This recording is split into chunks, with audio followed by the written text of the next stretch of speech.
జై శ్రీరామ్ శ్రీమాత్రే నమ శ్రీ గురుభ్యో నమ 2026 సంవత్సరం జూలై 27వ తేదీ నుంచి 2026 సంవత్సరం డిసెంబర్ 11వ తేదీ వరకు గోచారంలో కర్మకారకుడైన శనైశ్వరుడు వక్రగతిలో ఉన్నాడు. వక్రగతిలో ఆయన సంచారం ఉంటుంది.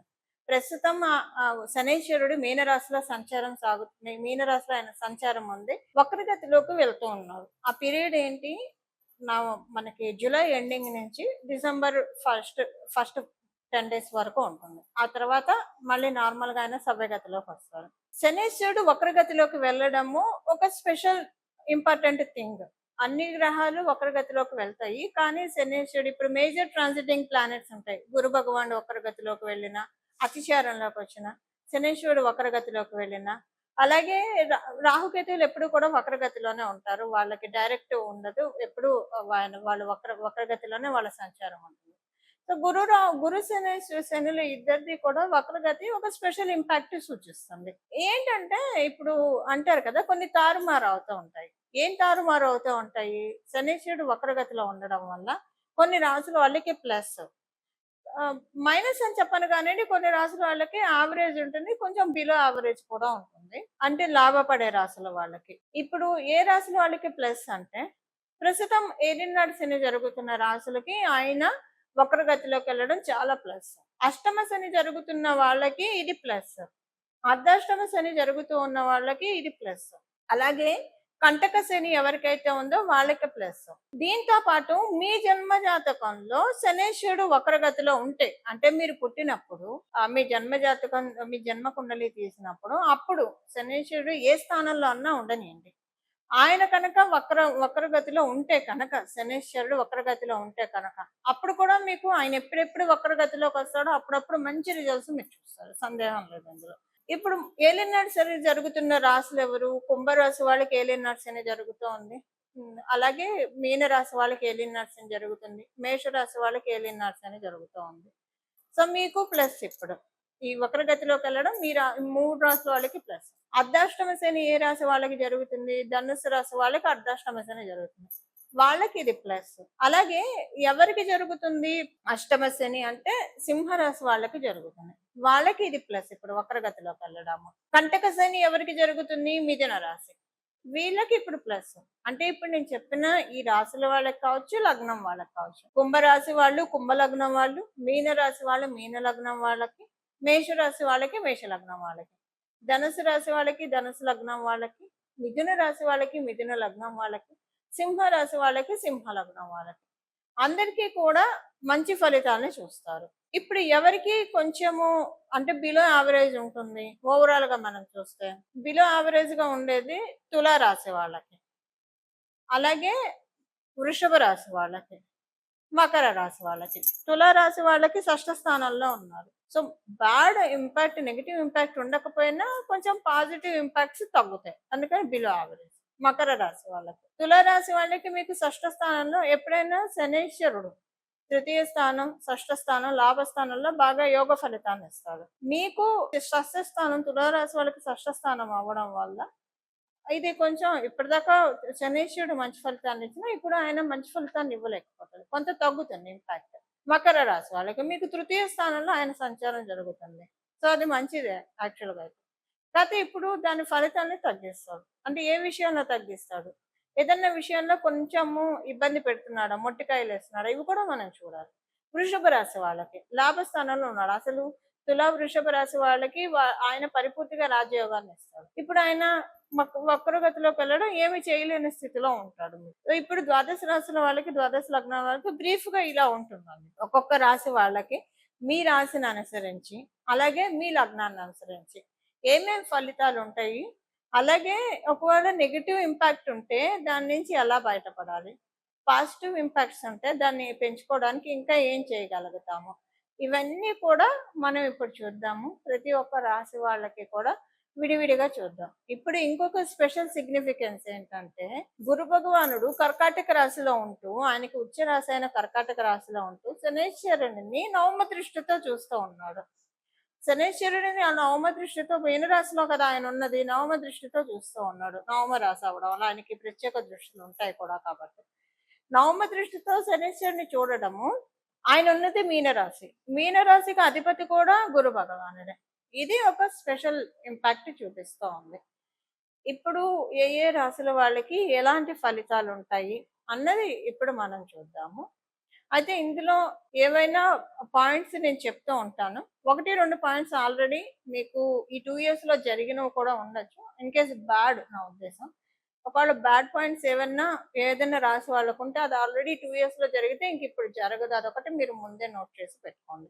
ఇప్పుడు ప్రతి ఒక్క రాశి వాళ్ళకి ఏ ఏ ఫలితాలు ఉంటాయో మనం చూద్దాం. మళ్ళీ అదే గుడ్ అయితే మళ్ళీ జరుగుతుంది. ఇప్పుడు నేను చెప్పాను కదా! బ్యాడ్ అయితే ఆల్రెడీ 2 ఇయర్స్‌లో జరిగి ఉంటే ఇంకా జరగదు. మళ్ళీ రిపీట్ అవ్వదు. ఒకవేళ గుడ్ అనుకోండి జరిగినా మళ్ళీ జరుగుతుంది. అది ఇక్కడ ఇంపాక్ట్. వక్రగతి యొక్క ఫలితమే అది. ఇప్పుడు ప్రతి ఒక్క రాశి వాళ్ళకి ఎలా ఉంటుందో విడివిడిగా మనం చూద్దాం. మిథున రాశి. మిథున రాశి మిథున లగ్నంలో పుట్టిన వాళ్ళకి. మీకు ఇది మంచిగా చేస్తుంది. ఆల్రెడీ మీరు కంటక శనిలో ఉన్నారు కాబట్టి మంచి చేస్తుంది. ఏ విషయంలో మంచి చేస్తుంది? మీ పర్సనాలిటీ. పర్సనాలిటీ అంటే ఫిజికల్ పర్సనాలిటీ కాదు. సో ఫిజికల్ పర్సనాలిటీ కూడా ఎందుకు కాకూడదు? మీరు ఒకవేళ ఫిజికల్‌గా వెయిట్ పుటాన్ అయ్యుండి తగ్గాలని మీరు ఏదన్నా ప్రయత్నం చేద్దామని ఎప్పటికప్పుడు రేపు చేద్దాం, ఎల్లుండి చేద్దాం, ఎల్లుండి చేద్దాం అని పోస్ట్‌పోన్ చేసుకుంటూ వస్తే ఇప్పుడు పర్ఫెక్ట్ వర్కౌట్స్ చేసి చాలా స్లిమ్ బాడీ మెయింటైన్ చేయగలుగుతారు. అలాగే మెంటల్ పర్సనాలిటీ కూడా చేంజ్ అవుతుంది.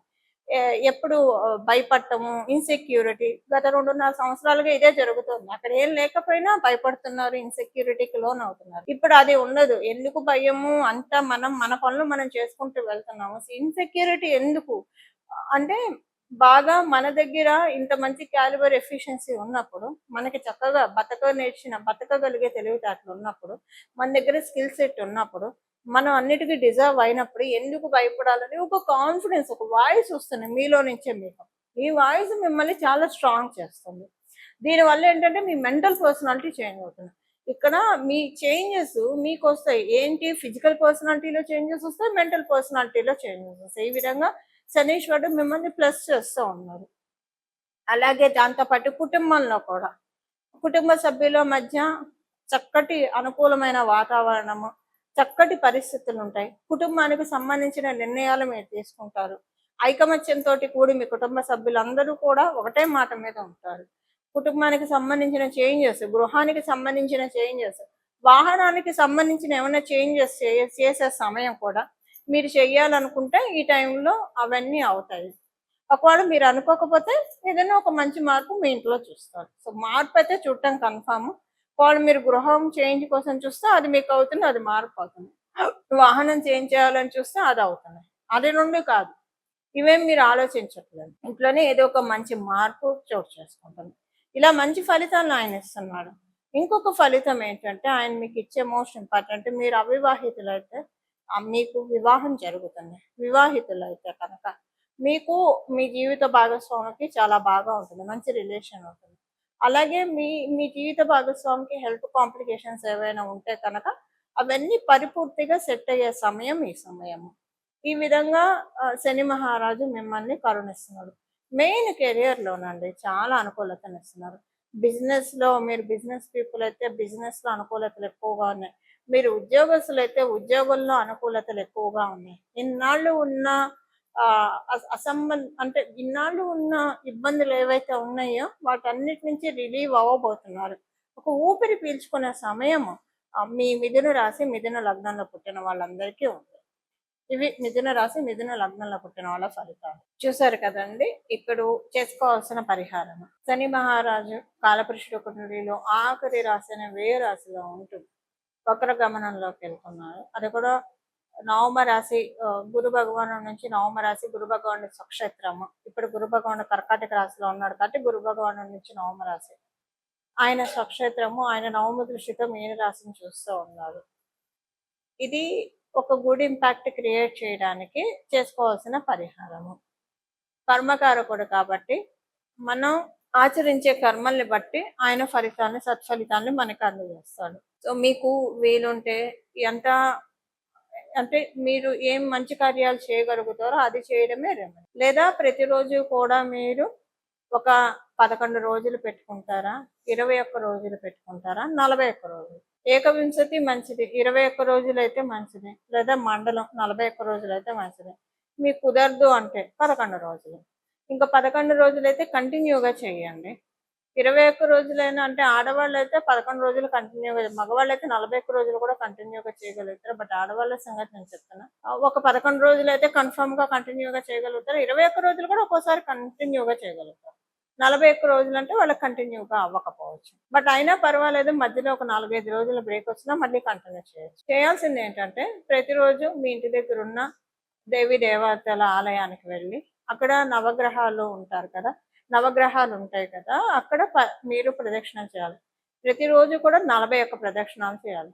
ఈ 41 ప్రదక్షిణాలు మీరు 11 రోజులు చేస్తారా, 21 రోజులు చేస్తారా, 41 రోజులు చేస్తారా మీ ఇష్టం. మీకు కుదిరి సమయం సహకరించి మీకు ఓపిక ఉంటే 108 ప్రదక్షిణాలు చేస్తే ఇంకా మంచిది. ఎందుకంటే కాలపురుషుడు కుండలిలో 1000 స్థానంలో ఆయన ఉన్నాడు. ఇంకా మళ్ళీ ఆయన నెక్స్ట్ సైకిల్ ప్రారంభిస్తున్నాడు. మేషరాశి నుంచి ఇంకొక సైకిల్ ప్రారంభం అవుతుంది. మేషరాశిలోకి ఆయన వెళ్ళినప్పుడు అది ఇంకొక డిఫరెంట్ సైకిల్. అంటే కాలపురుషుడు కుండలిలో మీనరాశిలో ఒక సైకిల్ ఎండ్ అయిపోతుంది.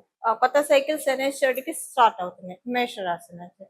సో మేషరాశి నుంచి మళ్ళీ మీనరాశిలోకి అంటే మళ్ళీ రావడానికి 30 సంవత్సరాలు ఉంటుంది. ఈ 30 సంవత్సరాల్లో మనకి ఇబ్బంది లేకుండా బాగా ఉండడానికి this is the right time. End of the point లో ఈ పరిహారం చేసుకోవడం వల్ల శనేశ్వరుడు మేషరాశిలోకి వచ్చినప్పటి నుంచి ఆ తర్వాత జరిగే ఆయన ఏ ఏ రాశుల్లోకి వెళ్ళినా ఇబ్బంది పెట్టే సిచ్యువేషన్స్ ఒకవేళ ఉంటే ఆయన వల్ల అది ఇవ్వకుండా ఆ రిజల్ట్స్ ని తక్కువ చేస్తాడు. ఇబ్బంది పెట్టే రిజల్ట్స్ ఉంటే తక్కువ చేస్తాడు, కానీ ఏదన్నా మనకి బ్లెస్సింగ్స్ ఇచ్చేవి ఉంటే వాటిని చక్కగా ఇస్తాడు. ఇబ్బంది పెట్టేవి యావరేజ్గా చేసేస్తాడు. అలా చేయడానికి ఇప్పుడు మనకి ఇది అత్యద్భుతమైన సమయం. దానికి కారణం ఏంటి, 30 సంవత్సరాల వరకు ఎందుకు సెక్యూర్ అని చెప్తున్నా, ఇప్పుడు గురుబలం కూడా ఉంది. గోచారంలో మనందరికీ ఇప్పుడు గురుబలం ఉంది. కర్కాటక రాశిలో ఆయన ఉండడం వల్ల, ఉచ్చ రాశిలో ఉండడం వల్ల, అది కూడా ఆయన మీనరాశిని దృష్టి పెట్టాడు కాబట్టి నవమ దృష్టితోటి ఒక 30 ఏళ్ళు స్ట్రాంగ్ అండ్ సెక్యూర్ చేసుకోవడానికి సింపుల్ రెమెడీ. మీకు కుదిరితే 41 రోజులు చేయండి, ప్రతిరోజు 108 చేయండి, చాలా మంచి రిజల్ట్స్ చూస్తారు.